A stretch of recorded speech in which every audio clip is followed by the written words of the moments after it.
So this video shows how to create an account to log into your website in order to upload files for parents and students, and potentially how to post to the blog if your site has one. Okay, so you should have received an email from Wix inviting you to act as a site contributor. That would be in your emails.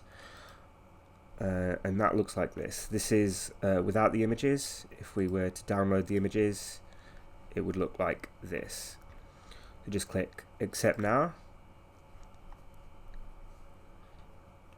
and we wish to create an account, so we click this button here.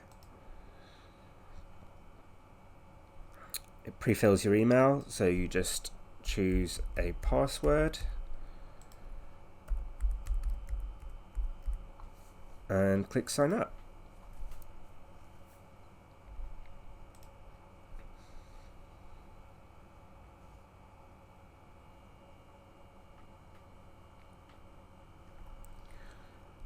So this brings us to a view that allows you to create blog posts. We'll not worry about that right this second. So if you were to go to your home page, this is Long Knoll obviously, but yours will look different. There are two menu options, or there's a menu option here. Your menu, if you're coming to this before these changes go into effect, this button might not be here, in which case you'd have to type the address into the URL bar.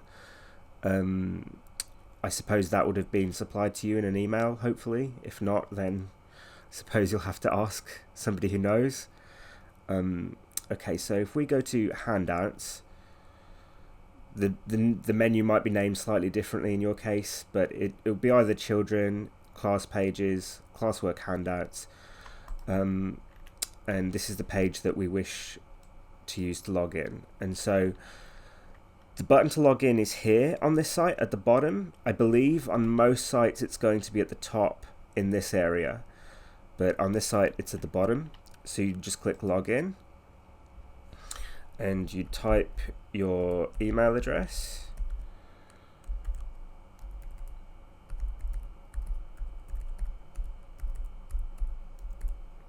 and the password that you just chose, and click login. So now we can see we're logged in, but as a username it is chosen the start of our email address, more or less, and so we might wish to change that.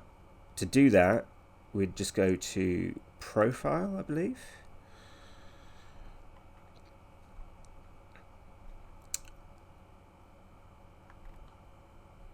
and I'm expecting the edit button to be there, so I suppose you have to make your profile public first.